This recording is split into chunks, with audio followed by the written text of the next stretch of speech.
Welcome to the UMass Project. Video news.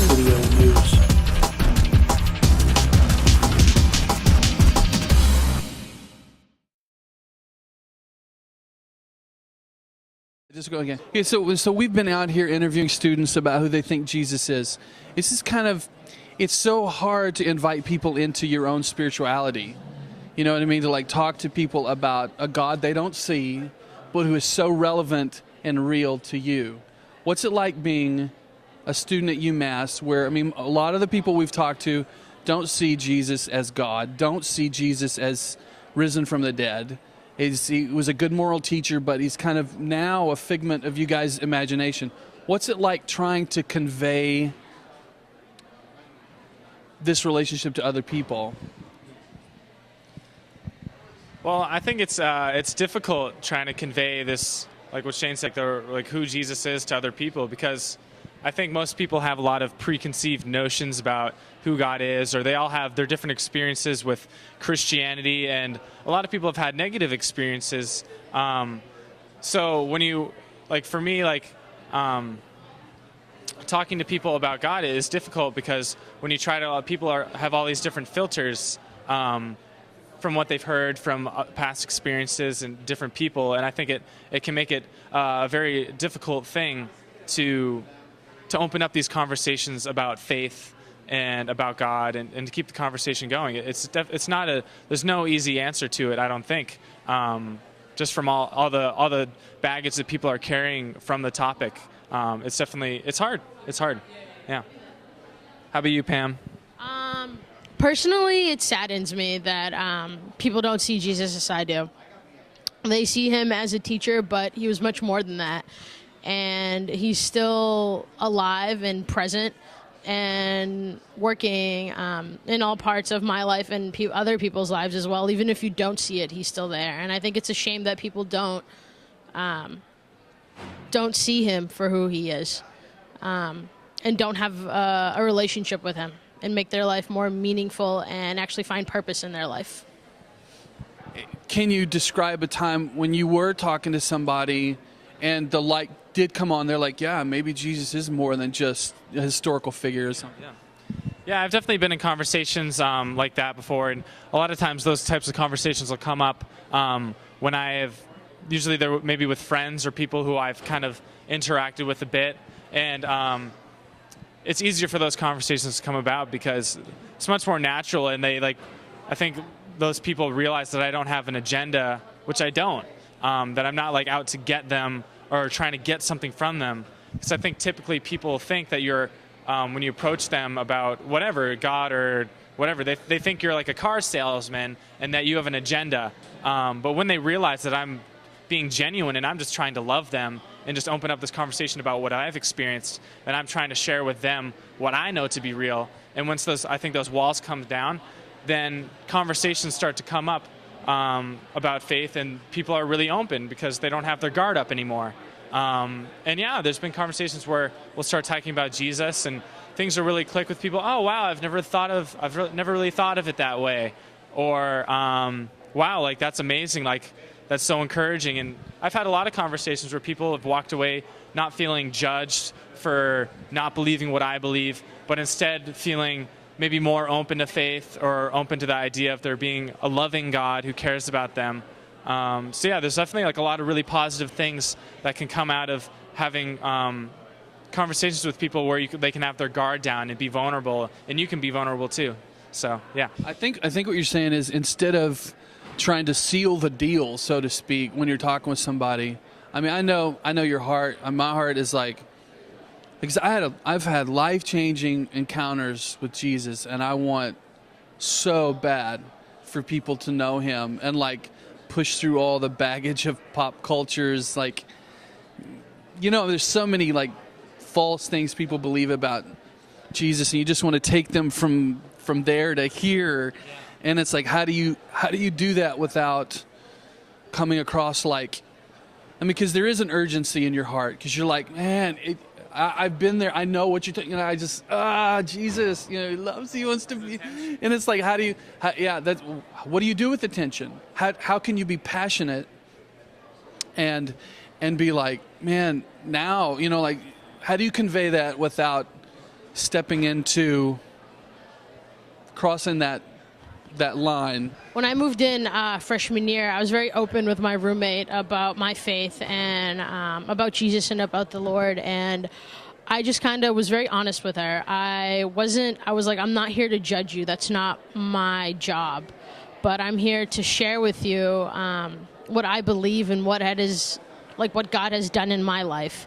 And I think just through conversations about, one time we had a really big conversation about evolution versus creation. And I was like, this is what I believe. I'm not saying, I'm not a scientist, so I don't know all of it, but this is where my ideas come from. And I think not trying to point the finger at people is another big thing. And just being honest and being real, and having a testimony about what God has done in your life too is another way of sharing. And yeah. Well, I think you have to be open to other people's views also. So if you want someone to be open about your views and you want them to understand you, you have to be willing to listen to what they have to say, and you have to be willing to listen to their own testimonies and accounts. If they don't believe in God, okay, but you should listen to why and how they think and how they feel. You gain perspective by doing so. There's been multiple occasions where I'll even ask my friends straight up, so like, how do you feel when I talk to you about God? Because I talk to a lot of my non-Christian friends about God all the time. And they said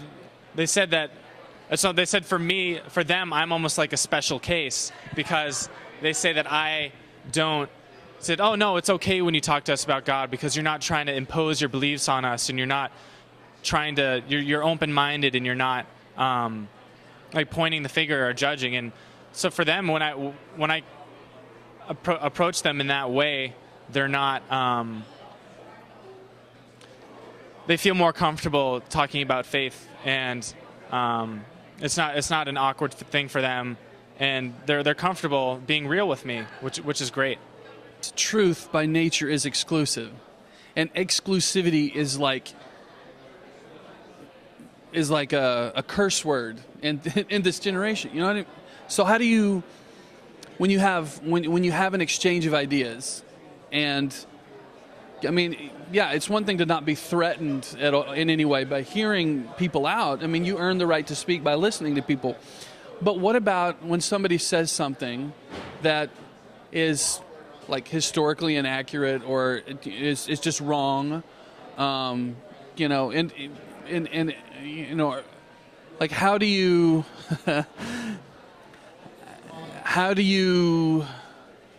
convey truth and still convey it in a way where you believe it, you're solid on it, but yet you're still open to hear other people?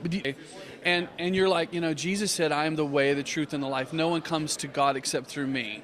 And somebody says, yeah, but that was then, and this is now. And we see there are many paths to God, and it doesn't matter what you believe as long as you believe it. Like, how do you respond to that in a way that keeps the dialogue, makes people thirsty for Jesus, but also conveys truth? Well, I don't ever really shy back on what I believe. I'll tell them straight up, like, yes, this is what I believe, and this is what I know to be true. And I'm not going to say, oh, well, I don't really know. But I'll be straight up with that. At the same time, when other people are sharing with me what they have to say, I'm not putting on like a fake persona. I'm not trying to be like genuine. Like, I'm actually being genuine and being interested in what they're saying. It's because it's all flowing from love. I care about these people. So genuinely, I want to hear what they have to say and what they believe. So I'm being genuine and listening. And I think it's very important to develop good listening skills and listening to what other people have to say. And I think all too often we're too quick to speak. And if we could just listen to people and listen to what they have to say, we could probably learn a lot from them. And that's opened a lot of doors for me, just being able to really listen to people, listen to what they have to say. And then when I give them my respect, when I show them that I respect what they believe and that I respect them, then they're willing to return that respect. But for a lot of people, it's hard for them to give you that respect first unless you first give them your respect. So. A lot of the times I'll pull biblical scriptures to prove what I'm saying, to back it up, to not just be my words, but be the Bible's words. You can pull up John 14:6, as you said, I'm the way, the truth, and the life. No one comes to the Father but me. So usually I tend to pull from scripture to prove what I'm trying to say. I try to not get too over passionate, because I feel like when you get over passionate, you don't really realize what you're saying, and you may say something wrong or incorrect, and it doesn't come out as how you hope to have said it. And sometimes they'll even say facts that are blatantly wrong just because you're so passionate about it and you want them to believe so much that you say something and it's like, ooh, I can't believe I just said that. That's not really what I wanted to convey. So I think you have to approach things with a very more calm perspective. And I think Chris is right. You have to be willing to give them respect and listen to them first. Because in most cases, if you're going to go talk to them right away, they're not going to want to hear it. But if you're saying, oh, well, what are your thoughts? And then they convey their thoughts to you, and then you're like, well, this is what I believe. And I feel like that makes the conversation so much easier. Yeah. No, that's cool. I used to look at, sharing my faith as like, I've got to get it all out in this one sitting. And then it was like a vomitous approach. Here's all of my lunch. Here's all of my studies. Blah, there it is. But that's just a monologue. Nobody wants a monologue. Yeah. And so I started thinking, you know what? I want to make people more thirsty for Jesus after they're done talking with me. I can't ever talk to that guy again, but like, give him a, oh, well, wow, yeah, Jesus is real to them, maybe we'll talk about it again, as opposed to I've got to answer every question, and every objection has to be answered right now. That comes up, like you said, it comes off like a salesman, so.